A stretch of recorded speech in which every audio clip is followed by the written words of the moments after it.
para más de medio millón de cubanos, desprotegidos, asustados. Hoy sienten la cuchilla afilada y fría de la traición de las personas que se supone que lo van a proteger.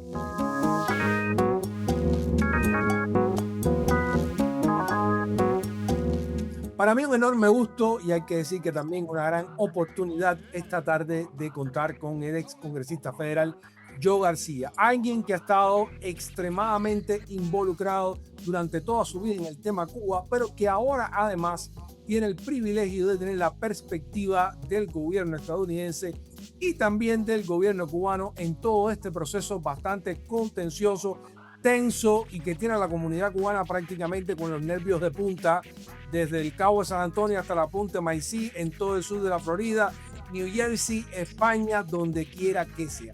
¿Qué está sucediendo? Ayer Joe García hizo declaraciones a medios como el Palm Beach Post y varios otros medios independientes, sobre todo, se han hecho eco específicamente de los puntos que Joe García mencionó como parte de esta negociación entre Cuba y Estados Unidos. Hay que decir que tener de antemano quizás un plan, una idea de qué exactamente se está debatiendo o qué exactamente se está negociando en este intercambio es realmente algo muy significativo y por eso invitamos a Joe para poder conversar un poco más a profundidad de él, independientemente de los esbozos que ha hecho para otros medios. Así que Joe García, bienvenido una vez más a 23 Flag, sabes que esta es tu casa, así que muchas gracias por estar acá. Kena, un placer estar contigo. Honestamente, a mí en algún sentido, tú sabes que el tema a donde esto ha rebotado con gran fuerza es el tema migratorio, ¿no? Que en el artículo del periodista Fins es como poscena, ¿no? Es el cierre del artículo El como un último punto. problema, es el último punto, como un punto que ambos países tienen que encontrar una solución porque depende de ambos países, pero en muchos sentidos tú bien sabes que antes que llegara esta presidencia, durante esta presidencia, yo siempre abogaba por esta temática. Era una que en muchos sentidos nada me preocupaba más que el estatus de los I-220A. Mi trayectoria es clara. Y te hago un cuento, ¿no? Hacia el final de la administración de Biden, yo llamé a algunos de los líderes estos que ahora están casi todos escondidos o deportados o en preso, algunos de ellos, para decirles, señores, vamos a ver si unidos le pedimos, no, no hay que hacer nada porque viene el próximo, este va a resolver ese problema. Y yo obviamente traté de organizar varias llamadas y no se compaginaban conmigo, siempre estaban ocupados, así que Antes de seguir profundizando, contextualizar para el que no sepa de qué se está hablando. Joe dio 8 puntos que estaban dentro de estas negociaciones, de los cuales él tenía conocimiento. Y el último de estos puntos era que alrededor de 500,000 cubanos que arribaron durante la época de Biden, entre ellos personas que pudieron haber venido por el programa de paro humanitario, pues una de parte del contenido de esta negociación es que esas personas se regresen a Cuba. Estamos hablando de cientos de miles de cubanos regresando a la isla y que Cuba los acepte en las condiciones que está Cuba. Entonces, a partir de ahí, esto por supuesto ha sido el tema más sensible por todas las personas que están involucradas, porque serían familias separadas una vez más, que la gran oportunidad que ofreció Joe Biden es que esas familias se reunieran sin riesgos de tener que cruzar la jungla o cosas peores y en ese punto de vista, bueno, pues obviamente ha sido una de las cosas más incendiarias de lo que ha estado, o de cómo la gente ha visto del contenido de esta negociación. Entonces, bueno, yo nos está empezando por ese punto porque sabemos que es de mucho interés público. pero Gena, fíjate, para ti no puede ser sorpresa. Yo he venido a tu programa a hablar específicamente de estas personas, porque esta gente están básicamente desprotegida, destapada, viviendo casi una tortura psicológica día tras día. Hay algunos que le han hecho saltar al abogado de los inmigrantes, Willie Allen. Cada palabra que dice, cada sugerencia que hace, cientos de miles de personas colgadas por lo que dice él, este abogado y muchos otros cubanos americanos que abogan por sus clientes y por sus compatriotas. Y nos A ver, yo tengo encontramos, tengo una duda, Joe, porque los que vinieron por el parol humanitario vinieron con un parol. El correcto, I-220A, que son los que entraron por frontera, que no les dieron parol y no han podido aplicar a la ley de ajuste cubano. Yo tengo entendido que por parol humanitario vinieron, ¿cuántos fueron? Unos cuantos cientos de miles también, ¿no? casi 140.000 entraron con parol humanitario, si no mal entiendo. Claro, Hay entonces serían los que vinieron por parol humanitario y algunos que están aquí con este estatus de I-220A. y los deportables, personas que en el pasado, no sé, 30, 40, 20 años atrás cometieron una infracción legal. Algunos de ellos los han recogido, lo han metido en cárcel. Algunos son personas de la lucha armada que tienen una tachada, un negativo en su expediente, entonces no pueden regularizar su estatus. Te doy el ejemplo del luchador Santiago Álvarez, que es amigo mío y obviamente no puede regularizar su estatus por los encontronazos que ha tenido con la ley norteamericana en lo que él veía como la búsqueda de la libertad. Y hay así, hay más de 60.000 cubanos entre uno y otro. Hay, como tú bien dices, los I-220A, hay las personas que entraron y le dieron parol, hay los miles de personas que están esperando su residencia y la han parado. Y honestamente, uno no sabe a dónde termina esto, porque hemos visto personas que le han quitado el estatus que tiene. Entonces, honestamente, aquí lo que hemos visto es para más de medio millón de cubanos desprotegidos, asustados, hoy sienten la cuchilla afilada y fría de la traición de las personas que se supone que lo van a proteger, que son los congresistas. Yo te digo, yo miro a María Elvira y tengo que desayunármela, almorzármela cuando prendo el radio, cuando voy al baño, recojo el teléfono. Tiene comentarios sobre todo, tiene hasta una ley de inmigración. Y en esa ley de inmigración no contempla los I-220A, porque tengo que verlos el día entero hablando de cosas que no tienen la menor idea. Y sin embargo, cuando hablamos de nuestros compatriotas, en un país que por más de 70 años les dio albergue a los cubanos que buscaban libertad, y ahora nuestros propios líderes y algunos en esta comunidad miran la espalda, no hablan de ellos, los ignoran, hacen un proyecto de ley que excluye a su propia gente. Uno tiene que hacerse la pregunta, ¿qué ha pasado aquí?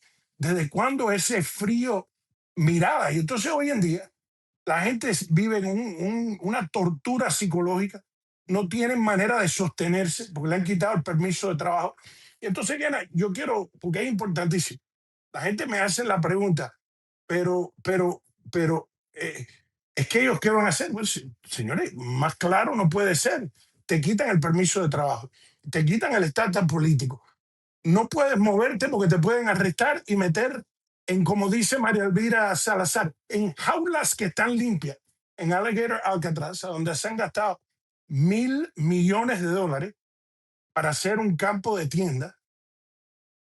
Y uno dice, bueno, ¿qué tú esperas que van a hacer? Estamos viendo a nuestros hermanos aparecer de pronto en México, en África, abandonados por el gobierno.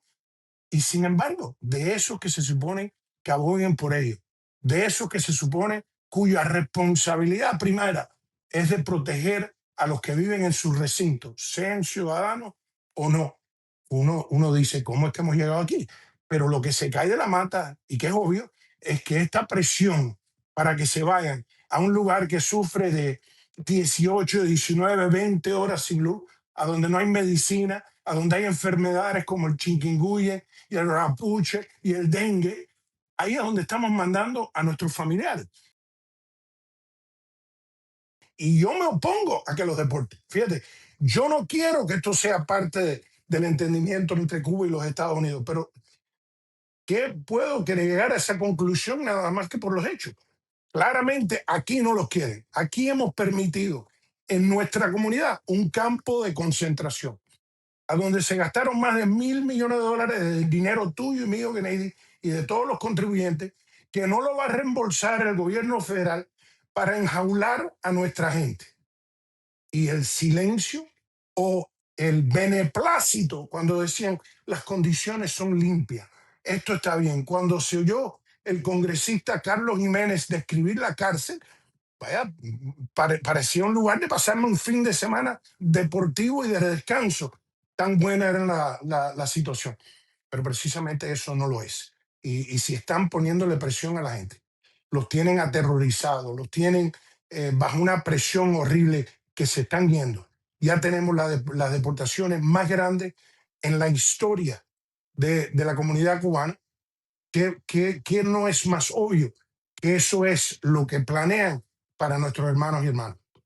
Bueno, yo quiero hablar un poquito más sobre este tema, pero también quiero hablar sobre los otros puntos que son parte de la negociación, de los cuales tú hiciste referencia.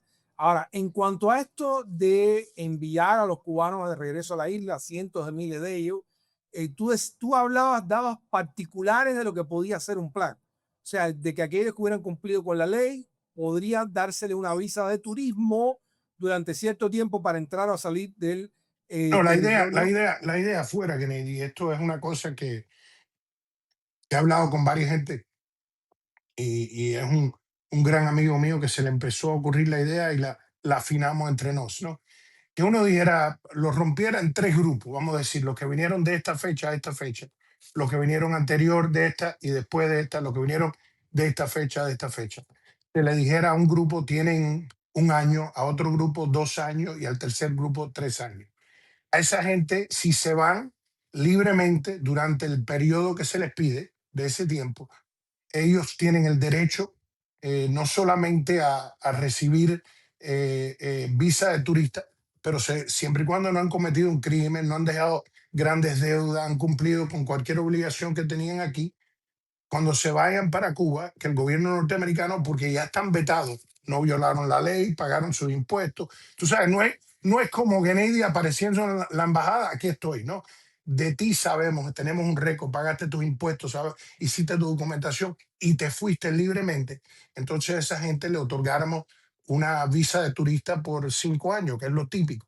Así esa gente pudieran regresar y venir e irse con los familiares que dejaron atrás, que tú bien sabes, Grady, cuando empezó este proceso, había muchas personas que se quedaron aquí porque temían que iban a quitar la visa de turista. Y esto también fuera una manera de dar sostén a esa familia, ¿no? Uno pudiera traer cosas a Cuba sin ningunos impuestos por parte del gobierno de Cuba para ayudar a su familia, para Pero esta poder mantener economía. es una idea de ustedes, es una propuesta de ustedes. Esto Es no es una, es algo que una, se esté considerando. no, es una idea que tienen que encontrar una solución, Kennedy. Si tú deportas a 500.000 cubanos, el costo de esa deportación es más de $2.000 por cabeza.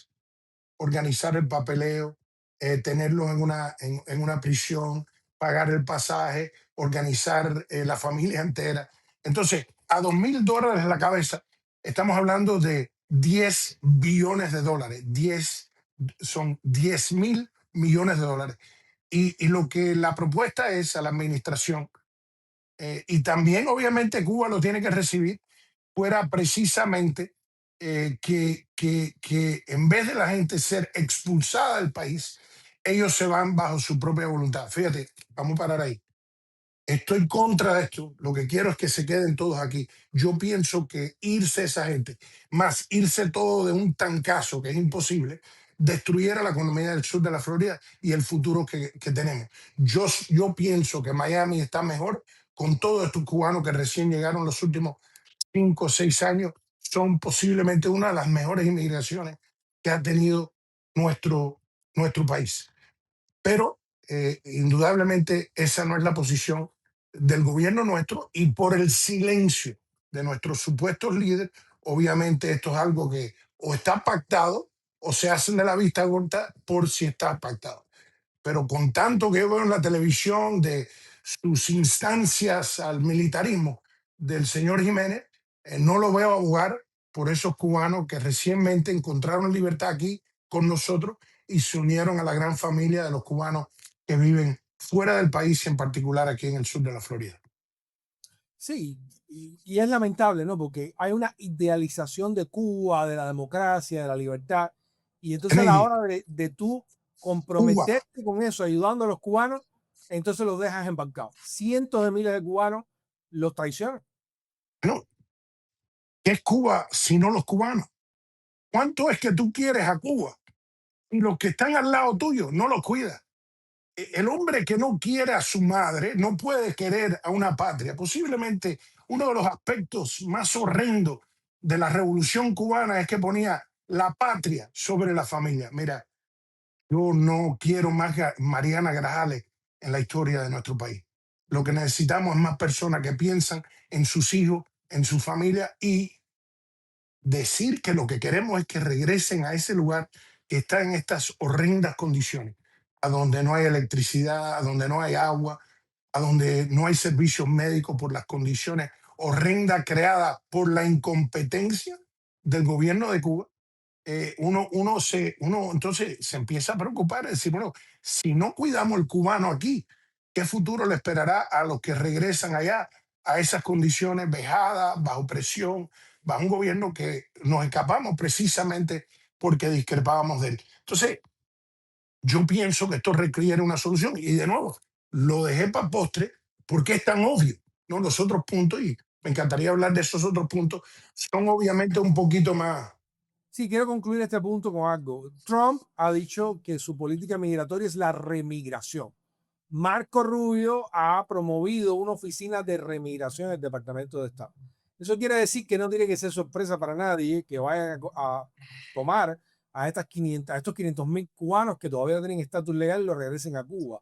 Pero la doctrina de la remigración es regresarnos a todos para Cuba, incluso a Joe García, que nació aquí de primera generación. O sea, eso es lo que inventaron este concepto en Europa de la remigración. Eso es lo que tienen en mente. No es una deportación, es tomar a la comunidad migrante y remigrarla, devolverla a su país de origen. Así que Yo no quiero que tú piensen entiendas. que esto se queda aquí. Yo quiero que se den cuenta que precisamente después de la guerra civil norteamericana, lo que abogaban los ganadores y los perdedores era precisamente que los afroamericanos, tanto los que eran libres o ahora eran nuevamente o por primera vez libres, que se fueran todos para África. Y bueno, vimos al gobernador del estado de la Florida, yo espero que se vayan todos, ¿no? Fue la frase que usó muy Sobre los cubanos, normalmente. lo dijo. Que no, Lo dijo, que se yo, fueran todos, que se liberara Cuba y que se fueran todos para Cuba. Esto es lo mm, que piensan ellos. Lo estoy diciendo a la audiencia para que no piense que no, la gente que tiene problemas de estatus legal. Esta gente lo están diciendo, vienen a sacar a todo el que ellos no entiendan que no es de aquí. Así que ojo con eso. Bueno, vamos a regresar al tema de Cuba. Y quiero mencionar rápidamente lo que son los otros 7 puntos y vamos a irlo cubriendo. Liberación de presos políticos, reformas económicas, compensación por propiedades expropiadas, reclamaciones, bueno, de las propiedades, reforma política, sanciones y embargo estadounidense, reintegración de Cuba a instituciones internacionales y estatus comercial de nación más favorecida para Cuba. ¿Se me queda algo en lo que mencioné? no, me parece que tiraste ahí uno extra porque conté 8 y ya habíamos hecho uno, Sí, no, es que pero repetí. vamos uno. Cuando puse compensación por propiedades expropiadas y resolver las reclamaciones un poco para explicarlo, pero bueno, eran el mismo punto. Esos son los Mira, 7. indudablemente, y vamos a usar un término mucho usado. Mira, la compensación a los norteamericanos es requerido por ley, no solamente ley americana, pero ley internacional. Un extranjero que invierte en un país extranjero tiene derecho a que lo compensen. En muchos sentidos, todos los otros grupos de inversión en Cuba, que eran extranjeros, fueron compensados, los americanos no. Indudablemente que esa compensación por ley tiene que ocurrir, y por ley americana y por ley internacional. Pero yo voy más lejos. Yo pienso que tienen que compensar a los cubanos americanos. Si ellos de verdad quieren inversión en Cuba, ellos necesitan que los cubanos americanos regresen. Obviamente, nada de esta compensación implica casas, pero cuando uno ha ido a Cuba, como yo he ido, y uno le pasa por al lado y te dice, ahí a donde estaba el Encanto, ahí a donde estaba la fábrica de cerveza, ahí a donde estaba la compañía de acero, y los ves abandonados en edificios, pues, ¿quién mejor para tomar posesión de esos valores, esos activos que están en este momento dormidos, costando y no producen trabajo, que las familias que son dueños de ellas y obviamente, del momento que te damos las llaves de tu casa, de tu negocio o de tu finca que está abandonada ahora, pues el día después vienen los impuestos porque es requerido. No queremos que Cuba se haga de nuevo un gran país de latifundistas a donde viven en París y la propiedad queda sin trabajar. Del momento Bueno, aunque también, que te demos la propiedad, pon una chiva, una vaca sobre ella como mínimo, porque tiene que producir para el beneficio de la nación y pero para las familias que tam- están ahí. también ha habido idea durante años de que se le diera a esas personas como parte de la restitución un tiempo excepto de impuestos. Correcto, correcto. Para que hagan inversión, no es para que se queden con la propiedad. Y vamos a estar claros, posiblemente no ha habido ningún un momento más fácil para precisamente hacer la compensación que esta, porque Cuba está en bancarrota completa, ¿no? Y es la razón que uno hace la bancarrota es porque ya no tiene activos para pagar.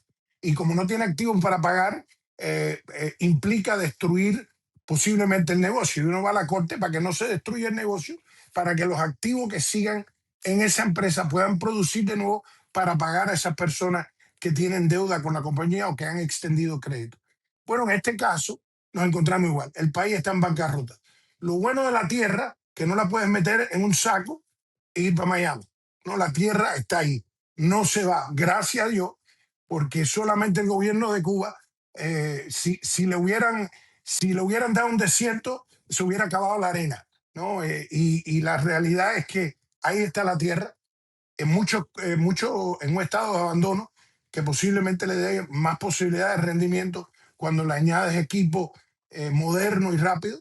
Y pienso que eso es algo que no solamente yo pienso que el gobierno de Cuba sabe que tiene que hacer, y voy a ir más lejos, pienso que ellos van a hacer, pienso también que Marco Rubio es algo que va a exigir, porque Cuba sin los cubanos no funciona. Y en particular, sin los cubanos dispuestos a tomar riesgo, los primeros movedores en el futuro de Cuba, en muchos sentidos, serán los cubanos que están en Cuba, que han tomado riesgo ya, que han creado pymes, que tienen pequeños negocios, que son propietarios, que manejan empresas que no son eficaces y van a encontrar inversionistas de afuera. Y yo pienso, igual que en el tema de las pymes, la cuenta de banco que sostiene lo que es una industria ahora de más de $1.000 millones, que representa más de 40% del comercio que hace Cuba, que representa más del 30% de los empleados de Cuba, son las pymes. Y el dinero de eso no ha venido de Rusia,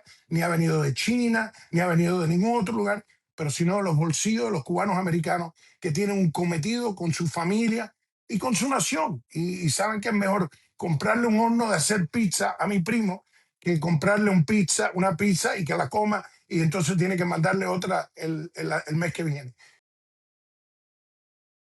Entonces, hemos visto una gran inversión y eso ahí va a seguir.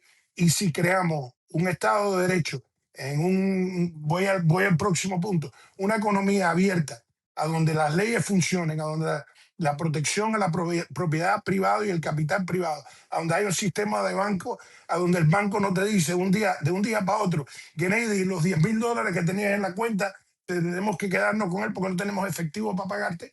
Cuando eso acabe, pues va a haber un renacimiento. De nuevo, he terminado siendo aquí, me atacan mis amigos demócratas porque termino como fanático de Marco Rubio, pero Marco Rubio tiene razón. No hay lugar en el mundo donde los cubanos no han enseñado su gran capacidad para el éxito. Y con la excepción de Cuba, a donde el cubano no solamente cae en una piedra pelada y hace futuro, pero en lugares ricos, a donde entre ricos, encontramos un cubano que crea futuro para sí mismo y su familia. Y ese es eso lo que lo ha contenido, lo que lo ha destruido es precisamente la forma de gobierno que tiene Cuba. Y yo cuando veo a Díaz Canel, suéltanos para ver, y van a ver cómo Cuba, quítenos el embargo, y Cuba va a funcionar. Vamos a estar claros. La Unión Soviética, que fue el que creó parte del sistema económico de Cuba, no solamente quebró, fue de ser un país comunista a un país reaccionario.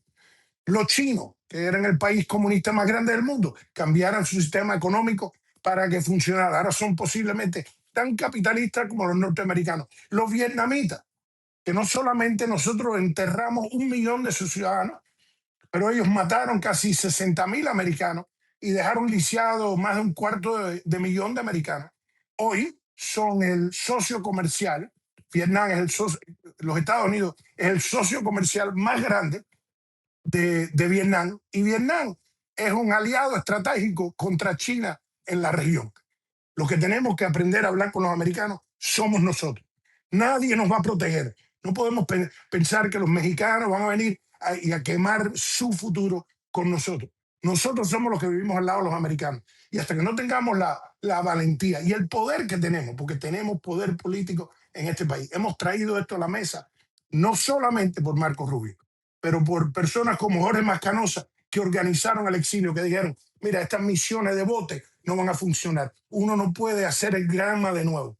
Vamos a asaltar políticamente el Capitolio de la nación más poderosa del mundo y lo vamos a tomar. Y nos tomó tiempo, y en sus fantasías más alocadas, a Jorge más nunca se le hubiera ocurrido que uno de los hijos de esta comunidad llegara a ser secretario de Estado y que los gobiernos estuvieran repletos de cubanos americanos dispuestos a luchar y echar pie en tierra para que se pueda llegar a algo. Y ahora lo estamos viendo. Y fíjate, no con crueldad. Yo sé que aquí hay algunos, y yo te he oído hablar de esto, de pidiendo invasión. Yo no pienso que ellos piensan hacer la invasión. Vamos a estar claros, como todo gran abusador, cuando se enfrentan con una piedra se dan cuenta que han visto una piedra. Y vimos a Donald Trump en el medio de la locura de esa acción en Venezuela, decir, los cubanos se fajan. Y efectivamente Yo, se fajaron. yo entiendo todo esto, pero sin embargo, a mí me parece que lo que está tratando de hacer Marco Rubio, si bien yo también quisiera una Cuba libre, democrática, próspera, a mí también me gusta bueno, bonito y barato, eso no le quepa duda a nadie.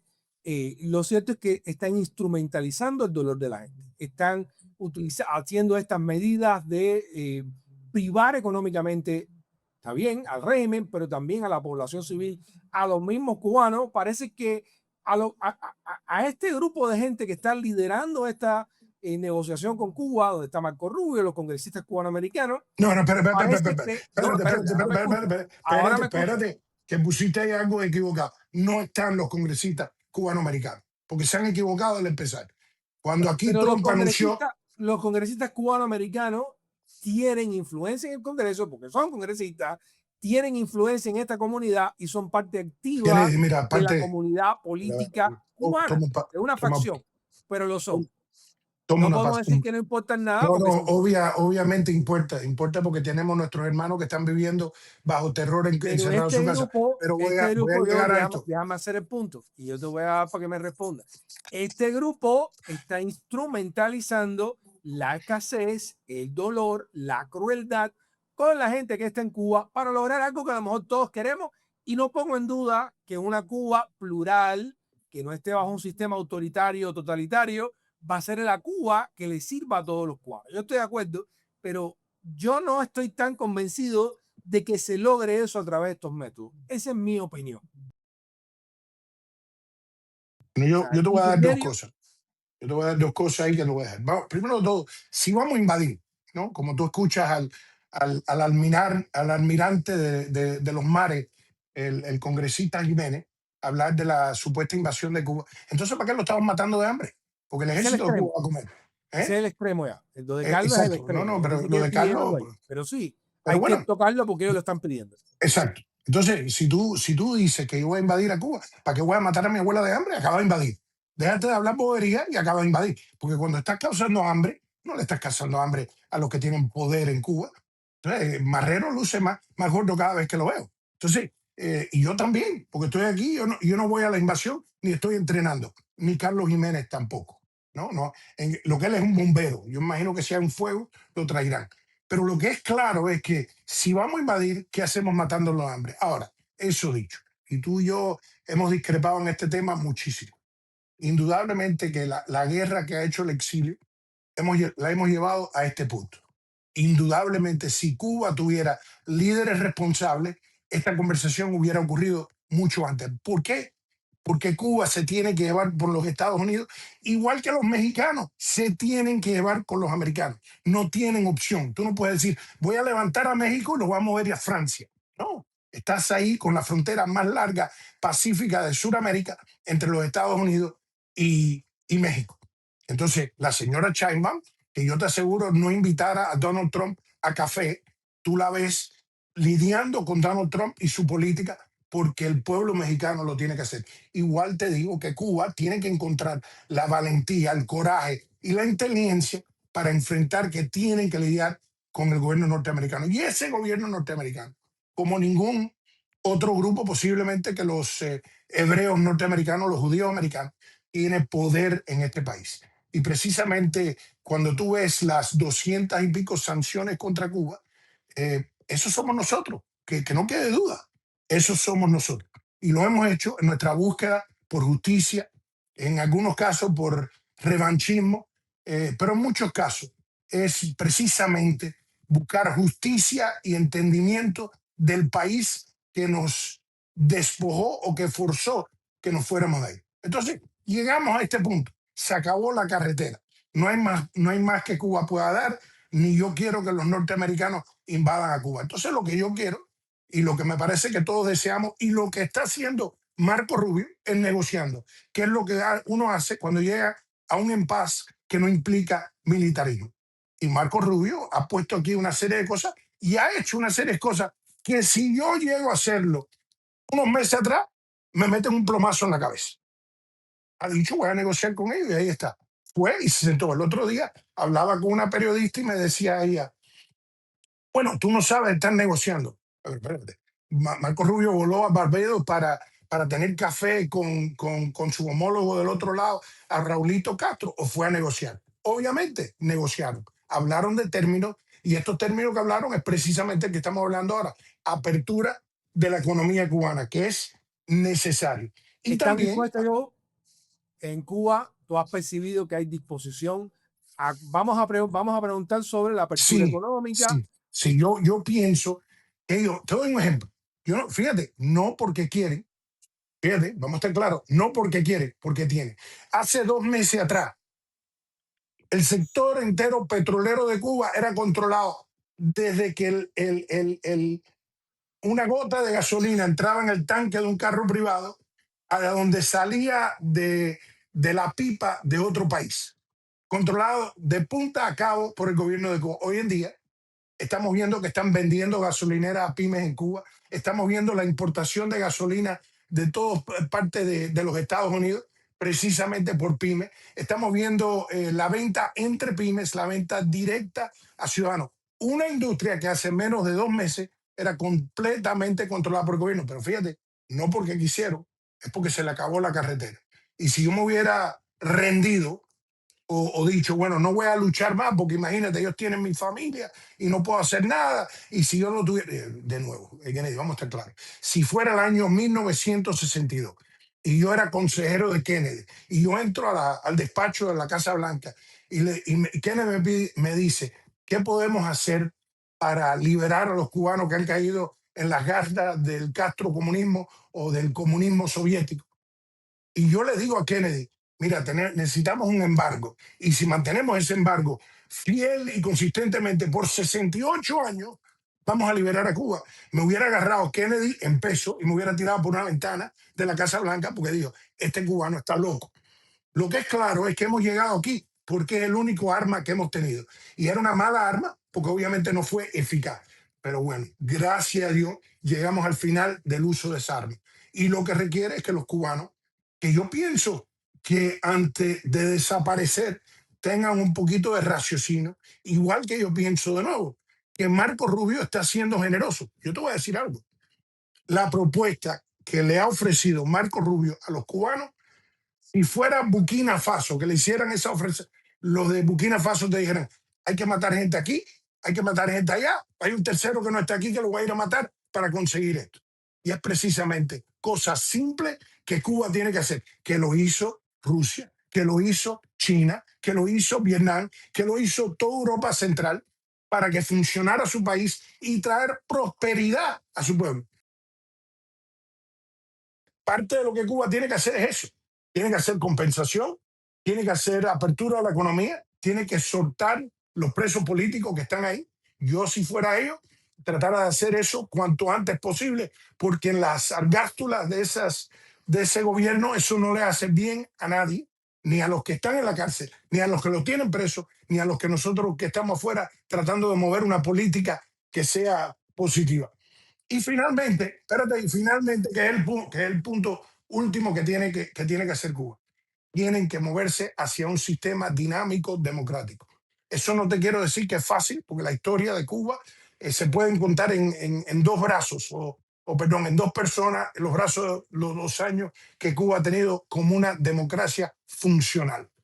Pero indudablemente que sabemos que los lugares más dinámicos en el mundo se benefician con la democracia. No será perfecta la democracia, como me dijo alguien, Cuba pudiera ser la Suiza del Caribe. Bueno, primero lo que le falta son suizos. No somos suizos, somos cubanos. Pero tenemos que buscar la manera de encontrar cómo creamos esa democracia, cómo creamos ese Estado de Derecho y precisamente cómo el gobierno de Cuba se mueve hacia un sistema democrático, que es lo que pide la ley Helms-Burton. ¿Qué está dispuesto Cuba que tú conozcas a conceder a este momento? Los presos políticos han sido algo que hemos pedido por años, que liberen a las personas. Yo he mencionado y he pedido en esta plataforma por nombre a muchos de ellos, principalmente amigos que tengo, como José Gabriel Barrenechea, que no le dejaron ni despedirse de su madre.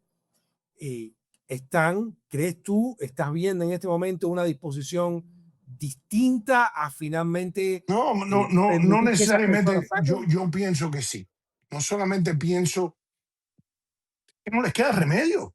Y si siguen el patrono de Fidel Castro, que obviamente, nos guste o no, marcó lo que es el manejo de ese país por muchísimo tiempo y después Raúl se negocia.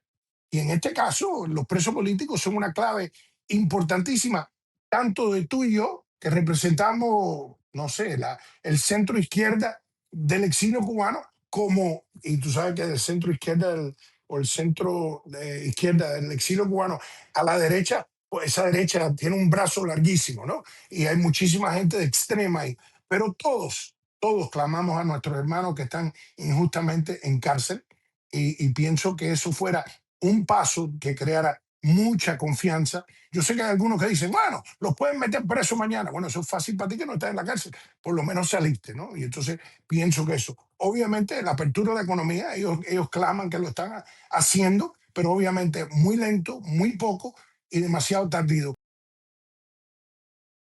Obviamente, la más difícil para ellos, y lo han dicho una y otra vez, es el tema de cambio de gobierno. Pero obviamente, y esto, la credibilidad del gobierno de Cuba está en serio, seriamente dudado, no por nosotros aquí, pero por el mismo pueblo cubano. Cuando un presidente de un país lo que está prometiendo es más sangre, más sufrimiento y más dolor, sin una visión a dónde va a salir, pues ya me parece que no solamente han perdido confianza en sí mismo, pero han perdido confianza en su pueblo. Y yo pienso que los cubanos hicieran bien encontrar otra cara para empezar este proceso, para que sea creíble, no solamente por eso de nosotros que estamos afuera, pero los que están adentro. Ahora, por el otro lado, ¿qué debería recibir Cuba por hacer estas cosas? Bueno, son tres cosas. La primera es cuando consigan los tres primeros que hablamos, o los cuatro, es el levantamiento de todas las sanciones de Cuba. No podemos empezar una república de nuevo mediatizada, igual que la primera. Nosotros tenemos que decir, hay que levantar todas las sanciones que hiciste en Cuba. Yo sé que tú y yo tenemos amigos, no, hay que mantenerlo, vamos a estar claros. El presidente de los Estados Unidos puede hacer 99% de las sanciones que hay contra Cuba con un plumazo. Así que no hace falta, pero mientras esté en ley, mientras esté ahí como una forma permanente, ¿quién va a invertir en Cuba? Y necesitamos inversión en Cuba. Segundo, necesitamos que Cuba entre en todas las instituciones multilaterales, no solamente la OEA, pero tiene que entrar en el Banco Mundial, tiene que entrar en el Banco Interamericano de Desarrollo, porque Cuba no ha participado en eso en más de 60 años. Eso creara lo que dicen el catalista para la economía, el primer petróleo o primer gasolina para prender ese fuego para que coja fuerza y trae más inversión. Y esos fondos no se pueden usar para pagar deudas soviéticas o deudas chinas, se usa para hacer proyectos reales como, por ejemplo, el sistema eléctrico de Cuba, que no funciona y le hace falta casi, como dice este gran estudiador de estos temas, casi 9.000 millones de dólares. Y también Cuba tiene que entrar en el Banco Interamericano, el Banco Monetario, el Fondo Monetario de Inversión, el IMF. Tanto los gobiernos de izquierda siempre lo han odiado, pero ese fondo da disciplina al gobierno y no deje que se gasten dinero. Y Cuba se gasta el dinero, no solamente tienen poco dinero, pero el que tienen es mal gastado.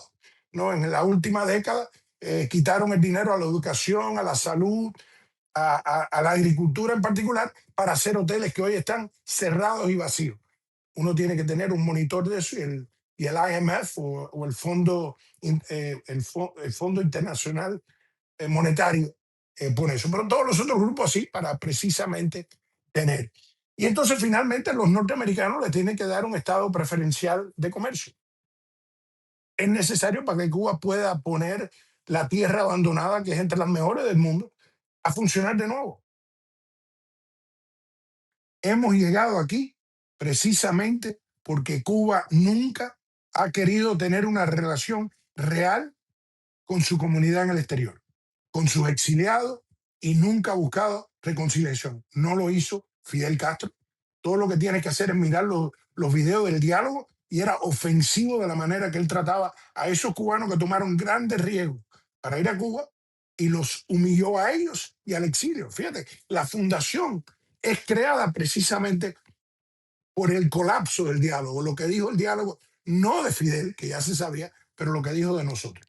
Raúl nunca lo hizo y indudablemente aquí nos encontramos. Entonces, Cuba hubiera tenido una actitud positiva, una actitud de, en vez de vernos a una fuente de exprimirnos y sacarnos dinero, de tener el pasaporte más caro de la faz de la tierra, o poner una prórroga en el pasaporte que uno tenía que pagar cada 2 años, eh, a lo mejor se encontraran con un exilio diferente.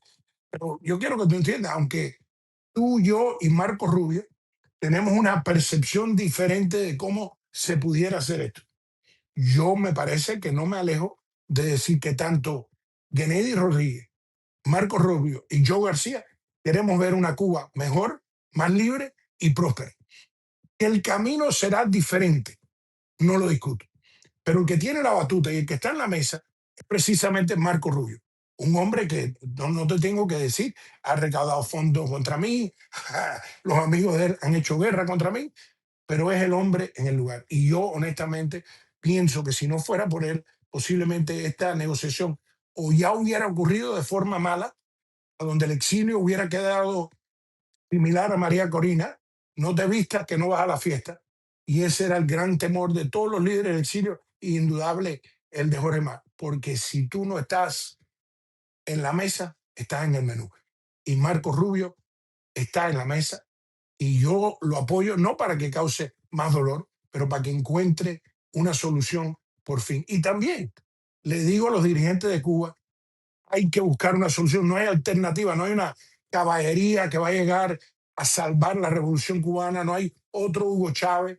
Los mexicanos, perdón, los rusos están ocupados en su guerra, los chinos fueron a Cuba y no encontraron nada que valiera la pena, y ellos tienen que darse cuenta que estamos en el Mar Caribe, frente a los norteamericanos, a donde podemos no solamente ser un país libre y grande, pero un país próspero, y esto es una oportunidad de hacer eso.